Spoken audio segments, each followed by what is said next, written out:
girl. Hey, girl. Hey, hey, hey, girl. I know that we changed up the intro a little bit, but listen, I recorded that song, I think back in 2000 and, ooh, 10, I think I recorded that song. Shout out to Kenny, who got me in what was the studio at that time. And I recorded that song so long ago.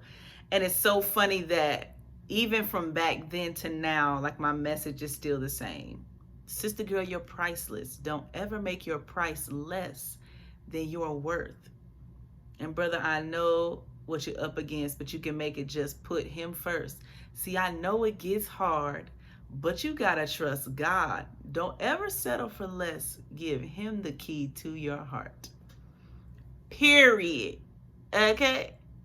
No, I'm just kidding. But I was listening to it and I was like, this song is still lit. You know what I mean? That's baby Allyson vocals or whatever.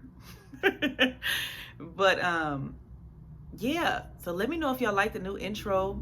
You know what I'm saying? DM me or something. But I was like, this is everything I want it to be. So that's a new intro. So that's that. But we're here, episode 2 of season 4. Y'all, my seasons have been so like sporadic, so forgive me. But season 4, we coming back strong. Okay, so last week we talked about it's time to recover. This week, the title of today's episode is called What You Believe, You Receive. I'm gonna say that again. What you believe, you receive. And this dropped in I say my spirit, other people say other stuff, but this dropped in my spirit a few weeks ago. So at the beginning of January-ish, my husband caught COVID. Second time. We caught it all together in September of last year. And then it was me that had it first, and then everybody else caught it. And then January, he caught it first, and then everybody else caught it. So January having COVID was different from September having COVID. Okay. September having COVID was, I think, right on the other side of vaccinations coming out. And then it was also when the 10-day rule was still in effect. So it was 10 days, you'll be fully recovered, was basically like what was being told. So after 10 days, you can come out. Then the January time that we all had COVID, the rule had changed. And the rule was 5 days. Now I know everybody was up in arms about the 5 days, but I'm not here to talk about that. So the 5-day thing came in, and so the girls only had to stay home from school for 5 days. But then after the 5th day, one of them tested positive. And so in our house, if one tests positive, both test positive. So they had to stay home another 5. But what was interesting to me, what I was observing about my husband, so when my husband is sick, and I'm about to put him out there, when my husband is sick, he's a man child. Like that's what everybody says about when men get sick. They are like, I don't want to do nothing. Like that's just how they are. Women be like, yes, I'm sick, but I still got something to do. Now let me not say man child. That was the wrong word to use. But he don't like being sick. He don't like being uncomfortable at all, period. Like most men, they don't like being uncomfortable. So the first time we had COVID, it really took us 10 days to recover. Like that 10th day was when everybody started to really kind of feel better. But then when it was the 5 days of quarantine, really about that 3rd or 4th day, he started to feel significantly better. And I was in the kitchen doing something, and I think it was his 5th day, and he was up, he was moving, he was back to normal. Still had a bit of a cough, but he was more back to normal than how it was the first time we had COVID. So I was thinking to myself, I said, I wonder if what was spoken had any effect on the outcome of how long it took him to recover from COVID. And then I started thinking to myself, like, I wonder if it was because he believed that in 5 days he would be better instead of 10. And then what dropped in my spirit was, what you believe, you receive. And the way I put it together was he received that he would be better in 5 days, because that's what CDC came out to say. So now mentally, he set himself up to be better by the 5th day. And what I realized was there are so many words that are spoken in the world, but we only believe a handful of them, or so we think. And when we believe them, it becomes our reality. And I know people talk about manifestation and things like that, and I don't get into manifestation, even though the Bible mentions the word manifest. But I don't agree with it all the time, because I feel like it takes away from the glory of God and God moving and doing something. But I'm not here to talk about that today. We staying focused, okay?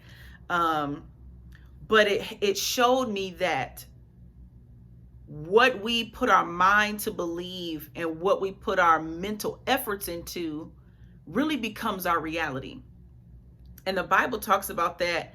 And I cannot give you book, chapter, verse, and I'm trying to work on that. But for whatever a man thinks, so is he. And then you also have out of the abundance of the heart, the mouth speaks, right? So it talks about this connection of words and being. As a man thinketh, so is he. His thoughts control who he is or who she is. Out of the abundance of the heart, the mouth speaks. So the heart of a person guides the words of a person. So words have a lot to do with being. And so in making that connection, what you believe you will receive, it started to really break down for me what I had been believing about my life. And then connecting what I had been believing about my life to what had become a reality in my life. Then also, what did I not choose to believe? And why, and then the reality of why I was not seeing that the words that were spoken by someone or words that I read, why they weren't being made to manifest in my life. And it came down to belief. It came down to faith. And in breaking this word has still been ministering to me and also to my husband, because it's like you can think back to some of it, and a lot of the words that we've believed have been subconscious. A lot of the words we have believed have been words we've just taken in passing and have made it our reality a lot of times without knowing.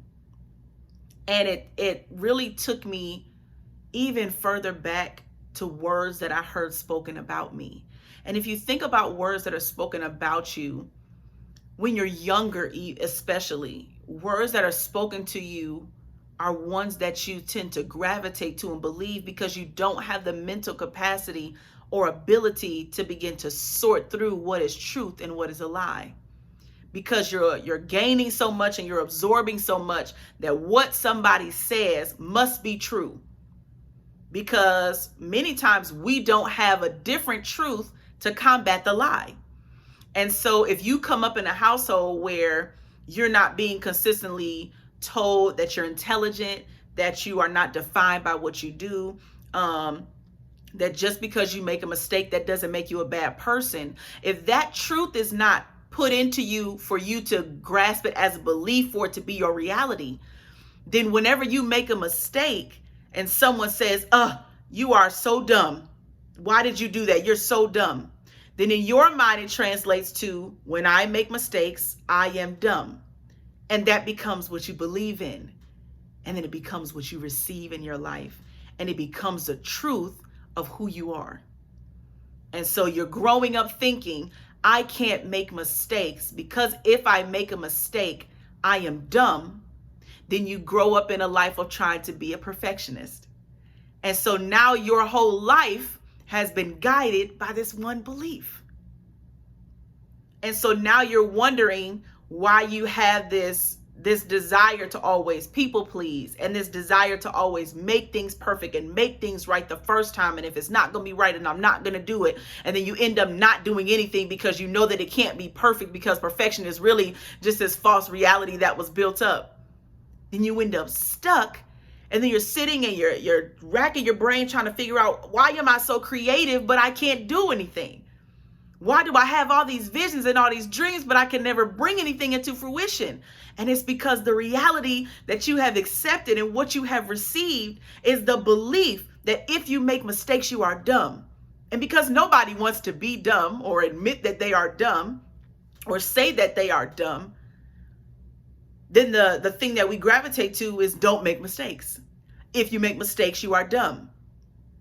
Instead of recognizing that mistakes do not define you, mistakes are a part of the journey towards success. But even when we hear that truth, we still have to choose to believe it. Belief and faith is a choice. And it's a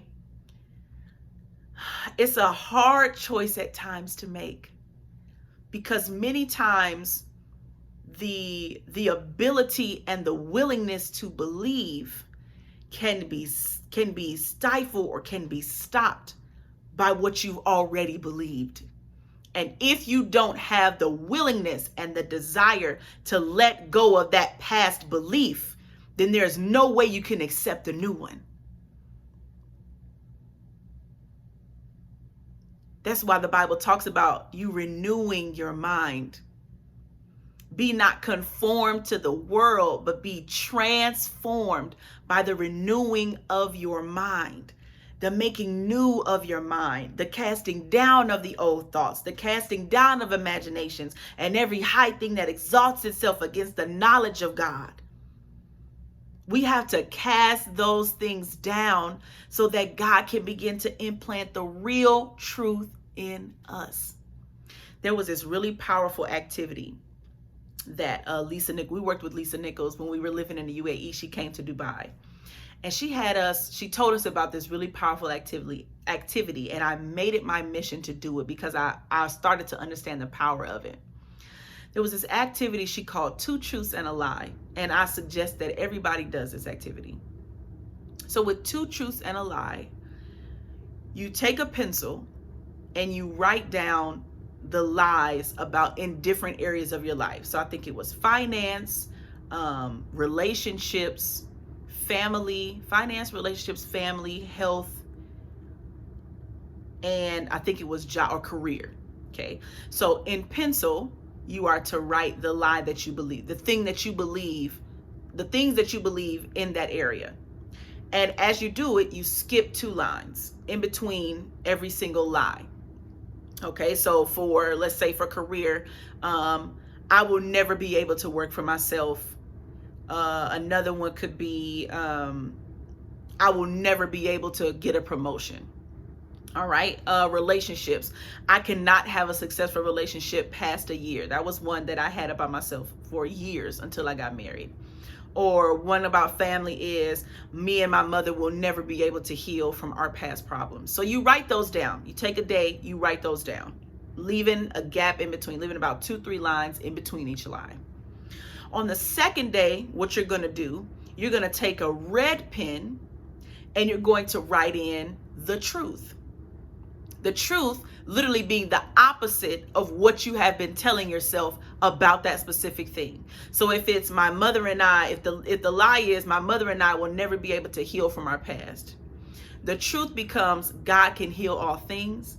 Another truth of that is my mother loves me unconditionally and didn't have the capacity to be able to love me the way I thought I should be loved as a child. Right? Those are the truth. Okay, you think about career, I'll never be able to get a raise. But the truth of that could be, I can work in these specific areas of my life and my boss will promote me.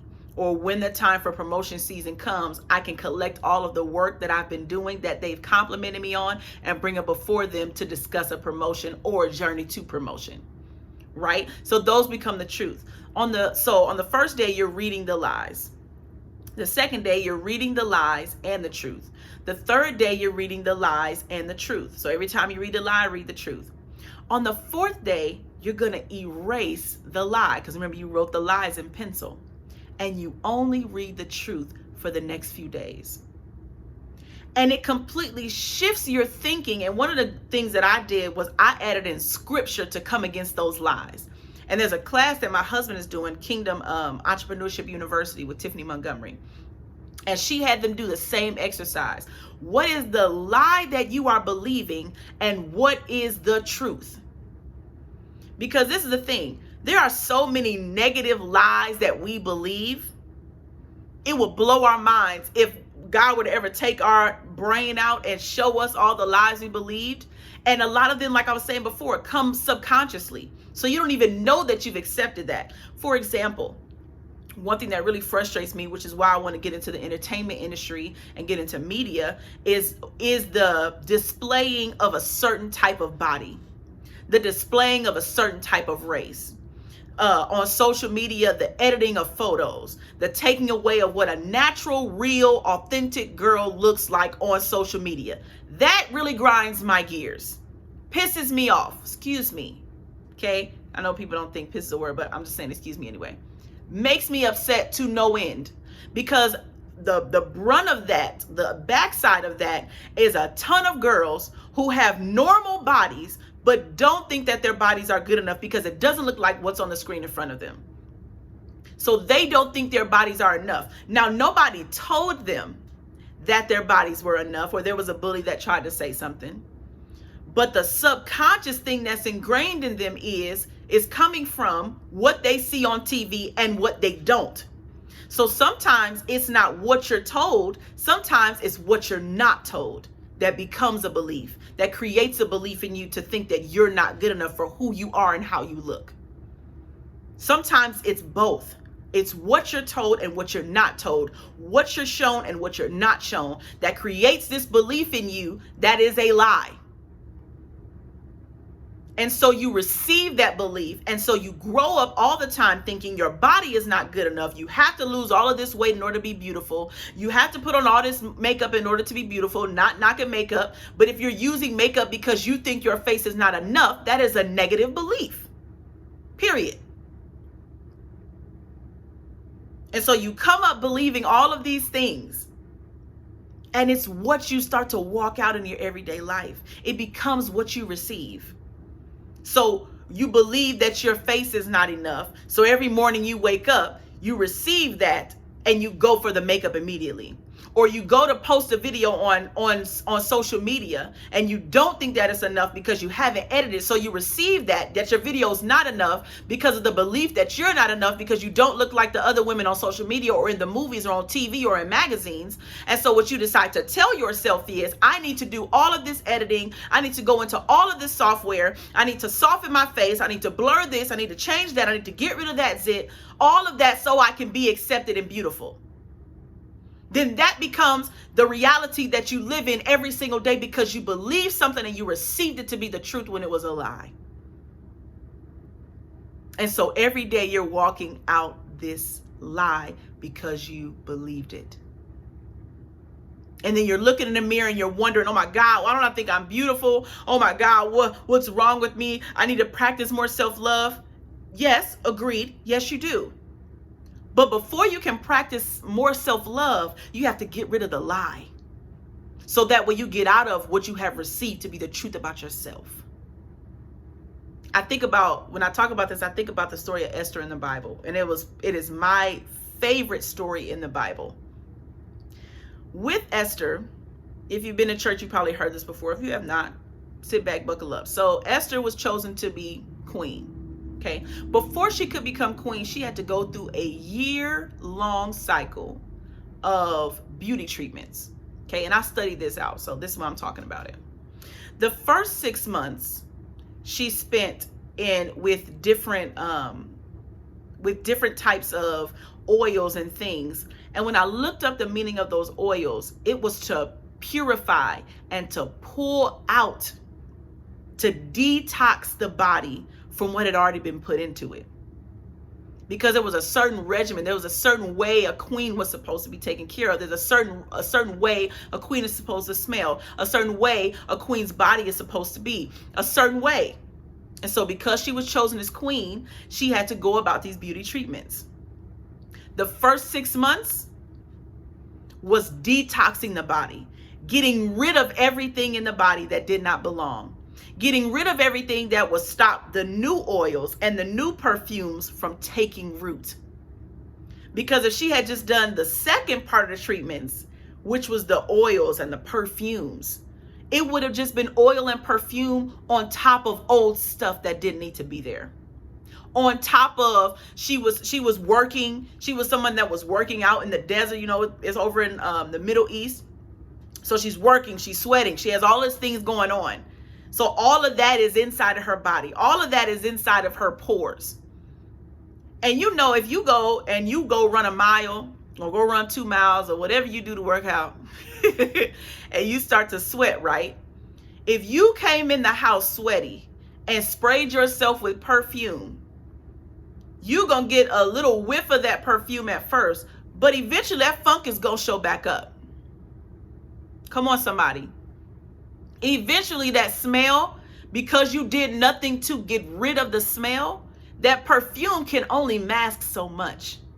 So if she were to go into the king with just the perfume placed on top of whatever else was inside her body, she would only smell like a queen for a little while. She would only present as a queen for a little while, because what was in her pores would eventually come out. So she had to go through 6 months of detox to pull all of that stuff out of her first. It all had to be pulled out. And I believe that it wasn't just a physical thing, but also an emotional and mental thing. Because how can you go from just working out in the desert and, you know, being her and her cousin at the time, they had been, what's the word I'm looking for? They had been kicked out of their home. So that's all of that walking that they had to do, and a reestablishing somewhere else that's not their country. So you're talking rejection, you're talking anger, you're talking frustration. All of that was ingrained in her. That's not a queen. That's not how a queen carries herself. Angry, upset, mad, rejected, walls built up. How could she be a queen with all of that inside of her? So that 6 months, I believe, was not just a physical pulling out and detoxing, but a mental and emotional one as well. And then the last 6 months was the perfume and the oils that could now take a true root in her as she began to become queen, as she was presented before the king to be chosen as queen. And it's the same with us. We cannot just say to ourselves every single day in the mirror, I love you, I love you, I love you, I love you, when there is a deeply rooted rejection that you feel for yourself. You feel this deep rejection for yourself because of the lies that you have believed and have received that have now made a home within you to tell you that you are nothing, to tell you that you are not enough, to tell you that you are not beautiful. All of those things have taken root in you. And I don't care how many affirmations you do. I don't care how many affirmations you do. I don't care how early you get up in the morning to tell yourself you love yourself. I don't care how much makeup you put on. I don't care how many doctors you go to snip here and cut here and add here and take away there. I do not care, because none of that will stick if you don't get rid of the root that has been built on the inside of you that you have chosen to believe. So you first have to get rid of the old beliefs. You have to get rid of the old things on the inside of you that have taken root, that you have received, and you have to cut them at the root. To get rid of them, to pull them out of you, to get rid of things in your life, people in your life that continue to speak those things to try to make you believe them. When I was in college and I was hanging with this certain group of friends, for some reason, I was the fat one of the group. I was always called fat, right? Everything about me was fat. I was the one that was fat out of everybody else. Everybody was fat, but I was the fat one. And you know, when I go back and look at my college pictures, I was not the fat one. I'm going to just put that out there. I wasn't. But because there was a belief that was spoken, because there were words that were spoken that I chose to believe and receive for myself, that is what I believed about myself. For years, I believed that about myself. So what we believe, we receive. And in receiving something, you take hold of it. In receiving something, you claim it as your own. So if I'm claiming something as my own, and it's the opposite of something else, they're gonna bounce off each other. There's no way that another thing can come and take root and I can claim it as itself until I let the old thing go. Excuse me. So for some of you, for many of you, for all of us, look, I done made it through the whole line. For all of us, we have to begin to ask ourselves, why do I believe this? Why have I received this to be my truth? Some of it could be because it was spoken to you when you were younger. Some of it is because you haven't seen the other side of it. You haven't asked yourself, my husband wrote this in his book, what else was true? Yes, I might have made that mistake, but what else was true? At the time you made the mistake, at the time you had the heartbreak, what else was true? At the time that somebody rejected you, what else was true about your life? What else was true about you? What else? There are other truths out there that you have to begin to venture out and explore and receive as you let go of the lies. What you believe, you receive. So if you want to believe and receive that you always gonna be broke, don't sit up and wonder, why can I not keep a job? Why can I not make all this money? Why can't I save any money? Because you receive that you always gonna be broke. Let it go. Reject the belief. Don't give that thing any faith. Faith is a law in the kingdom of God. Faith is the substance of things hoped for, the evidence of things not seen. Faith is the substance of things hoped for. So when you put your belief and your faith in something, you're hoping for that thing. So when you believe that you will always be broke, you're putting your hope in being broke. If you believe that you always gonna be single, you're putting your hope in always being single. That is what you bring into your life. It's an exchange. It's time to change up what we're receiving. It's time to get a different investment. It's time for a better ROI or return on investment on our belief, which means we have to change where our belief is being planted. We have to change where our belief is being invested in order to receive something different, in order for something different to manifest in your life. As a man thinketh, so is he. If you're always thinking you're broke, you're broke. If you're always thinking you're going to be single, you're always going to be single. If you're always thinking that nobody will understand you, no one will understand you. Out of the abundance of the heart, the mouth speaks. So what are you saying? What are you taking in to believe? It's time for that to change. It's time for it to change. It needs to change here, and it needs to change now. Whatever you believe, you will receive. So what are you trying to receive? What do you want to receive into your life? What changes do you want to be made in your life? Change the belief. Go back. Do the 2 truths and a lie. 2 lies and a truth. Go back and do that. Because we got to change what we're receiving.